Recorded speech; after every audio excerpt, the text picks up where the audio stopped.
Childhood trauma often refers to trauma suffered during a person's formative years. Abuse and neglect are not the primary causes of trauma, but they are the most frequently cited by trauma survivors as having lasting effects on their relationships and self-esteem as adults. As a result of the acts or inactions of the child's carers throughout the connection-forming years, many doctors refer to these injuries as attachment trauma wounds. An attachment wound is the trauma caused by a parent who was abusive or unavailable. Some childhood traumas, such as emotional neglect, may not have been intentional, particularly if the parents used hands-off parenting. Whether it was intended or not, this wound can cause shame and low self-esteem in a child, who can grow up to blame themselves for their parents' acts or inactions. Attachment wounds are associated with unresolved issues from our carers and can show as mental health issues, harmful behaviors, and inadequate coping abilities, such as substance abuse or overeating. Here are some indications that you may be suffering from unhealed trauma wounds. Not all of them are necessarily connected to trauma events, especially if they can be explained by other factors, such as neurodiversity. However, if you can connect to several of them, you may be suffering from trauma wounds. Socially acceptable practices. Children who had to struggle for their carers' attention learn that by pleasing them it will make their lives easier. They learn to participate in people-pleasing from a young age, in order to escape the emotional agony of having someone hate or be angry with them. Perfectionist tendencies. This is especially prevalent among children who have experienced emotional mistreatment. This occurs for one of two reasons. A child that learns that by taking part in activities such as dancing or sporting events is the best way to gain a parent's limited attention.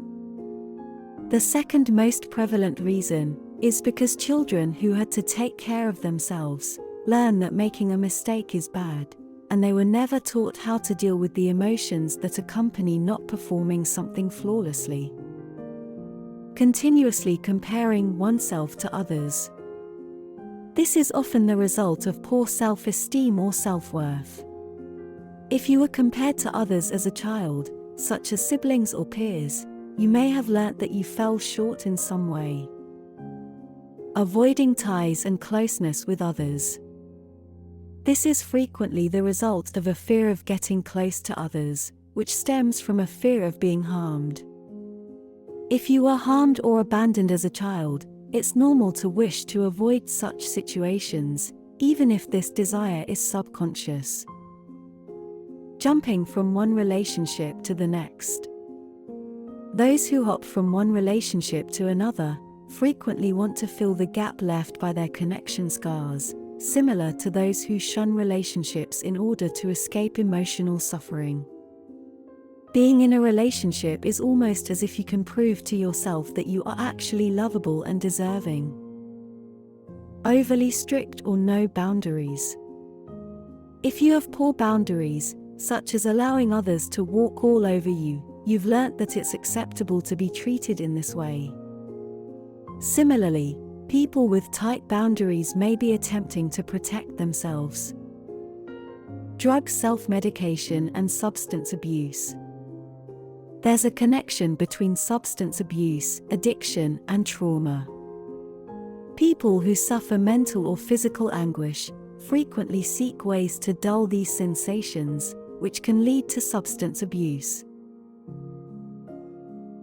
Tendency to feel persistent despair, anxiety, or rage. Occasionally experiencing these emotions is natural and may be situational. For instance, if you're coping with a great deal of stress at work. However, if you believe they are persistent, they may be the result of unresolved inner trauma scars. Asking for additional support could help in managing these emotions.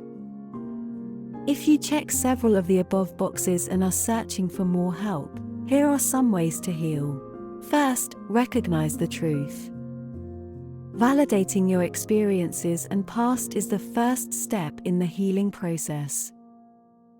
Keeping a journal and engaging in self-reflection can help you cope with your inner thoughts. If you're unable to get past unsolved traumas, talking to a counselor can help you in doing so. Contact anxious minds.